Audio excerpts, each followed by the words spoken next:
আসলে বাদশাহ আকবর যখন এই আরবি বঙ্গাব্দ তিনি যখন প্রবর্তন করছেন, এর সাথে মঙ্গল শোভাযাত্রার কোনো সম্পর্ক ছিল না, এর সাথে পান্তা ইলিশের কোনো সম্পর্ক ছিল না, এর সাথে যুবক যুবতীরা নতুন পোশাক পরে রাস্তাঘাট কাঁপাবে এর সাথে কোনো সম্পর্ক ছিল না। এগুলো ইতিহাসকে বিকৃত করা হয়েছে বাদশাহ আকবরের নতুন বঙ্গাব্দকে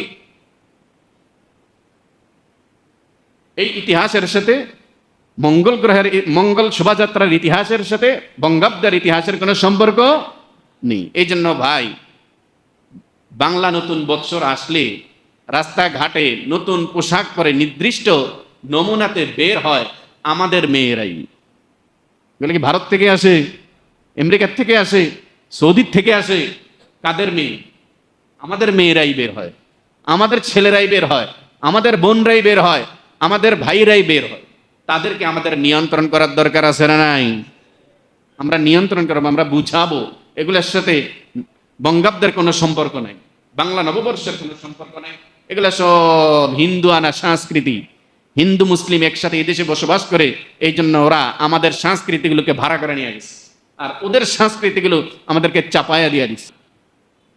পহেলা বৈশাখকে কেন্দ্র করে আমরা কোন রকমের কোন গুনার কাজে জড়াবো না ইনশাআল্লাহ।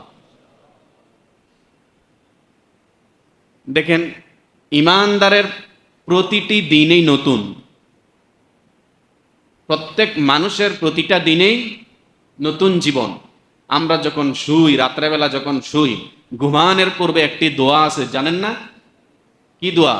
আল্লাহুম্মা বিসমিকা আমুতু ওয়া আহইয়া। এই দোয়াটা যে আমরা তেলাওয়াত করি, এটার অর্থ আছে তো, অর্থবোধক দোয়া। আল্লাহ, আপনার নামেই, আল্লাহুম্মা বিসমিকা আমুতু, আপনার নামেই মারা যাই, আপনার নামেই উঠি। তো ঘুমটাকে এটা মারা যাওয়ার সাথে তুলনা করা হয়েছে। মানুষ যে ঘুমায়, এই ঘুমানোটা মৌতের সাথেই তুলনা করা হয়েছে। আসলে ঘুমটা মৌত।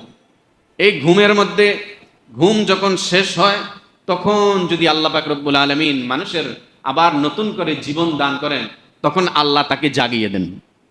আর যদি হায়াত না থাকে, তাহলে ঘুমের মধ্যেই অনেক মানুষ মারা যায় থাকে।